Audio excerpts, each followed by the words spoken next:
وزیر اعظم آزاد جموں و کشمیر، وفاقی وزراء، صوبائی وزرائے اعلیٰ اور آج کی تقریب کا محور اور مرکز شہدائے پاکستان کے باہمت اور غیور اہل خانہ اور بہادر غازیوں، مہمانان گرامی، خواتین و حضرات، السلام علیکم۔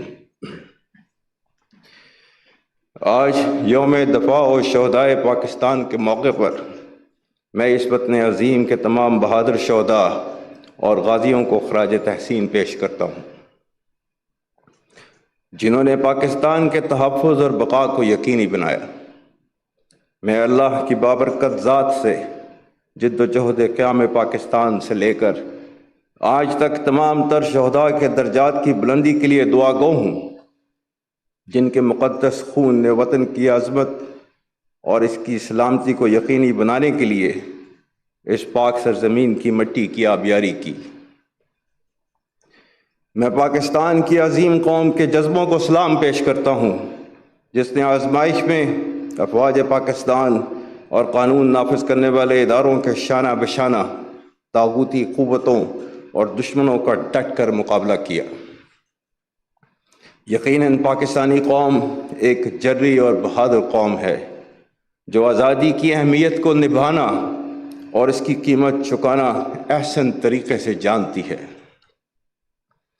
1948، 1965، 1971 یا کارگل کی پاک بھارت جنگیں ہوں یا سیاچن کا محاذ، ہزاروں شہداء وطن کی سلامتی اور حرمت کی خاطر قربان ہوئے۔ دہشت گردی کے خلاف طویل اور صبر آزما غیر روایتی جنگ میں قربانیوں کا سلسلہ آج بھی جاری ہے، جو دہشت گردوں کے خاتمے تک انشاءاللہ جاری رہے گا۔ اس طویل جنگ میں نہ صرف افواج پاکستان اور قانون نافذ کرنے والے اداروں بلکہ کثیر تعداد میں غیور عوام، بالخصوص خیبر پختونخوا اور بلوچستان کے بہادر لوگوں نے بے مثال قربانیاں دی ہیں۔ یہ قربانیاں ہماری قومی تاریخ کا سنہری باب ہیں، جن کی حیات جاویداں کے بارے میں اللہ تعالیٰ نے سورہ آل عمران کی آیت نمبر 169 میں ارشاد فرمایا ہے، وَلَا تَحْسَبَنَّ الَّذِينَ قُتِلُوا فِي سَبِيلِ اللَّهِ أَمْوَاتًا بَلْ أَحْيَاءٌ عِندَ رَبِّهِمْ يُرْزَقُونَ، جس کا ترجمہ ہے، اور جو لوگ اللہ کی راہ میں مارے جائیں ہرگز انہیں مردہ نہ سمجھو، وہ زندہ ہیں، اپنے رب کے پاس رزق پاتے ہیں۔ معزز حاضرین، گزشتہ 20 سال سے زائد عرصے میں فتنہ الخوارج اور دوسرے دہشت گردوں کے خلاف لاتعداد قربانیوں کا ثمر پاکستان کی سالمیت اور بتدریج استحکام کی صورت میں ظاہر ہے۔ ماضی میں جن اقدامات کا تصور بھی مشکل تھا، وہ آج حقیقت کے طور پر ہمارے سامنے ہیں۔ فتنہ کے خلاف متحد آواز، پیغام پاکستان، مغربی سرحدوں کا باضابطہ انتظام، قبائلی علاقہ جات کی صوبہ میں شمولیت، خیبر پختونخوا اور بلوچستان میں معاشی اور سماجی ترقی کے اقدامات وہ اہم کامیابیاں ہیں جو ریاست پاکستان کے عزم اور شہداء اور غازیوں کی قربانی کا ثمر ہیں۔ خواتین و حضرات، افواج پاکستان اور عوام کا رشتہ دل کا رشتہ ہے۔ بیرونی جاہریت کے خلاف معرکہ ہو یا دہشت گردی کے خلاف جنگ، قدرتی آفات میں امداد ہو یا قومی ترقیاتی منصوبوں میں کردار، پاکستانی قوم نے ہمیشہ افواج پاکستان کو بھرپور تقویت دی ہے۔ یہی مضبوط رشتہ پاکستان کے دشمنوں کی شکست کا ضامن ہے، جو قوتیں ملکی سلامتی کے لیے کیے جانے والے اقدامات پر ابہام اور افواج اور عوام میں خلیج پیدا کرنے کے لیے متحرک ہیں، انہیں ہمیشہ کی طرح شکست کا سامنا کرنا پڑے گا۔ ہمارا عزم استحکام نیشنل ایکشن پلان کی کڑی ہے، جس میں دہشت گردی اور انتہا پسندی کے خلاف قومی و ریاستی حکمت عملی مربوط طور پر مرتب کی گئی ہے۔ عزم استحکام کسی ایسے بڑے اور نئے آپریشن کا نام نہیں جس میں کسی علاقے کے عوام کو بے دخل کیا جائے گا۔ استحکام کا عزم ملکی سالمیت کے لیے ناگزیر ہے۔ قوم میں انتشار، بے یقینی اور مایوسی پھیلانے والے تمام عوامل کو ہم اپنی ذہنی ہم آہنگی کے ساتھ ساتھ متحد ہو کر شکست دیں گے۔ قومی یکجہتی کو کمزور کرنے کے مذموم مقاصد کبھی کامیاب نہیں ہوں گے انشاءاللہ۔ دہشت گردوں کی حالیہ سرگرمیاں ان مایوس عناصر کی جانب سے پاکستان کو ایک کمزور ریاست بنانے کی ناکام کوشش ہے، جنہیں ماضی میں بھی قوم اور فوج کے باہمی اتحاد نے شکست دی۔ غیر ملکی شہ پر فساد فی الارض برپا کرنے والوں، ان کی معاونت اور ان جرائم کا جواز اور دفاع پیش کرنے والوں پر آئندہ بھی زمین تنگ رہے گی۔ فتنہ برپا کرنے والوں کے متعلق خدائے لم یزل کا ارشاد یاد رکھیں، الفتنۃ اکبر من القتل۔ قوم کی اجتماعی دانش، نیشنل ایکشن پلان اور قرآن حکیم کے ابدی احکامات سے رہنمائی حاصل کرتے ہوئے ہم ان کو جہاں پائیں گے ان کی سرکوبی کریں گے جب تک اس فتنے کا اختتام نہ ہو جائے۔ دہشت گردی کے پھیلاؤ میں جن بیرونی طاقتوں کا ہاتھ ہے، میں انہیں بھی باور کرانا چاہتا ہوں کہ فوج پاکستان اور پاکستانی عوام اپنی سالمیت کا دفاع کرنا جانتے ہیں اور کبھی تمہارے مذموم ارادوں کو کامیاب نہ ہونے دیں گے۔ معزز حاضرین، شہداء سے وفا کا تقاضا ہے کہ ہم آئینی عزم اور امید کے ساتھ اپنے روشن مستقبل کی طرف سفر جاری رکھیں اور اس سفر میں دین اسلام کی ابدی تعلیمات، اپنی درخشندہ روایات اور اخلاقی اقدار کو ملحوظ خاطر رکھیں۔ پاکستانی قوم افواج پاکستان کے شانہ بشانہ سینہ سپر ہے اور آنے والے وقتوں تک اس کی سالمیت کا دفاع کرتی رہے گی۔ پاکستان کے روشن مستقبل پر کامل یقین پاکستانیت کا ناگزیر حصہ ہے۔ اقوام عالم میں پاکستانیت ہی وہ تصور ہے جو کسی بھی تفریق سے بالاتر ہمیں ایک باوقار قوم کا درجہ دیتا ہے۔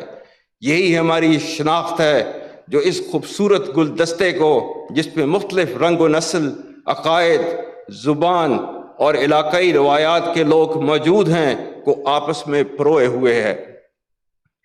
اجتماعی سطح پر یہ لازم ہے کہ ہم اتحاد اور یگانگت کی صفات کو اپنائیں۔ معاشرتی و سماجی معاملات میں اخوت، ہم آہنگی، برداشت اور بردباری کا مظاہرہ کریں۔ قومی یکجہتی کے لیے لازم ہے کہ ہم مذہبی عدم برداشت سے بالاتر رہ کر آئین پاکستان کے مطابق اقلیتوں کے حقوق کا مکمل تحفظ کریں اور سیاسی نقطۂ نظر میں اختلاف کو نفرتوں میں نہ ڈھلنے دیں۔ قائد کے رہنما اصول ایمان، اتحاد اور نظم ہمارے لیے مشعل راہ ہیں۔ بے شک قوم کی حیثیت سے ہماری نمو دو قومی نظریے سے ہوئی اور آج ہماری خوشحالی اسلامی فلاحی ریاست کے باقاعدہ قیام پر منحصر ہے۔ جغرافیائی اہمیت کے علاوہ اللہ تعالیٰ نے پاکستان کو بے پناہ قدرتی وسائل سے نوازا ہے۔ 24 کروڑ کی آبادی کا حامل یہ ملک اللہ تعالیٰ کی عطا کردہ بے شمار نعمتوں سے مالا مال ہے۔ ہمارا اصل اثاثہ عوام، بالخصوص ہماری نوجوان نسل ہے، جس کا ملکی سالمیت و ترقی میں کردار کلیدی حیثیت رکھتا ہے۔ معزز حاضرین، عالمی اور علاقائی سطح پر ہونے والی تبدیلیاں پاکستان جیسے اہم ملک پر گہرا اثر ڈالتی ہیں۔ یہ اثر صرف سیکیورٹی چیلنجز تک محدود نہیں، بلکہ ان تبدیلیوں کے دور رس اثرات معاشی، اقتصادی اور معاشرتی شعبوں میں واضح ہیں۔ بھارت کے ناجائز زیر قبضہ جموں و کشمیر نہ صرف ملکی بلکہ خطے اور عالمی سطح کا مسئلہ ہے۔ میں کشمیری عوام کی جد و جہد آزادی کو سلام پیش کرتا ہوں، جو قابض بھارتی افواج کے بدترین جبر اور ریاستی دہشت گردی کا شکار ہیں۔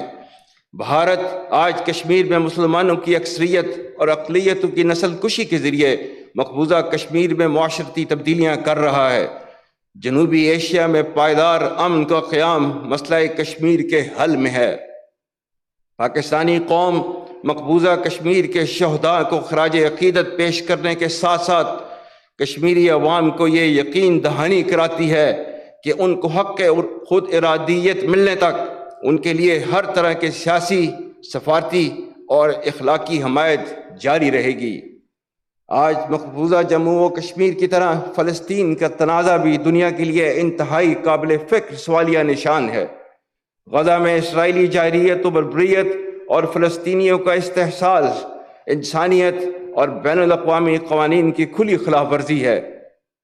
اسرائیلی جارحیت صرف غزہ تک کی محدود نہیں بلکہ اسرائیلی حملے پورے خطے اور عالمی امن کے لیے بڑا خطرہ ہیں۔ سفارتی سطح پر پاکستان غزہ میں فوری جنگ بندی اور فلسطینیوں پر بربریت کی روک تھام کے لیے سرگرم عمل ہے اور انشاءاللہ رہے گا۔ معزز حاضرین، میں ایک بار پھر وطن کی آزادی، سلامتی اور حرمت پر قربان ہونے والے تمام تر بہادر شہریوں اور افواج پاکستان کے نڈر آفیسرز، جوانوں، انٹیلیجنس ایجنسیز کے اہلکار، F C, rangers, police, levies اور دیگر قانون نافذ کرنے والے اداروں کے شہداء کو سلام عقیدت پیش کرتا ہوں، جن کی قربانیوں کی بدولت آج ہم آزاد فضا میں سانس لے رہے ہیں۔ شہید ہماری پہچان ہیں، شہداء کے لواحقین ہمارا مان ہیں۔ آپ کے صبر و استقامت کو سلام پیش کرتے ہوئے میں اس بات کا برملا اظہار کرتا ہوں کہ اس قوم کو دنیا کی کوئی طاقت شکست نہیں دے سکتی جس کی مائیں اپنے بیٹوں اور بیٹیوں کو وطن کی حرمت پر قربان ہونے کے لیے پروان چڑھاتی ہیں۔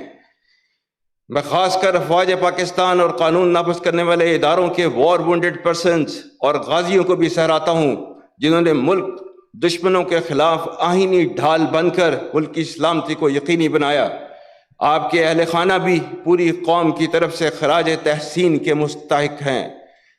ان شہداء اور غازیوں کی لازوال قربانیوں کی بدولت میں پورے وثوق سے یہ بات کہہ سکتا ہوں کہ انشاءاللہ جب تک ان جیسے غیور سپوت اس دھرتی پر موجود ہیں، ملک کا دفاع ہمیشہ ناقابل تسخیر رہے گا۔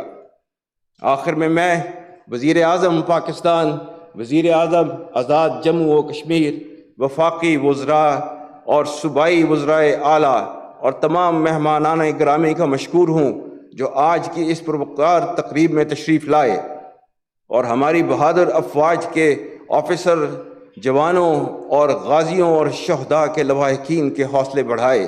اللہ تعالیٰ ہمارا حامی و ناصر ہو۔ افواج پاکستان زندہ باد، پاکستان پائندہ باد۔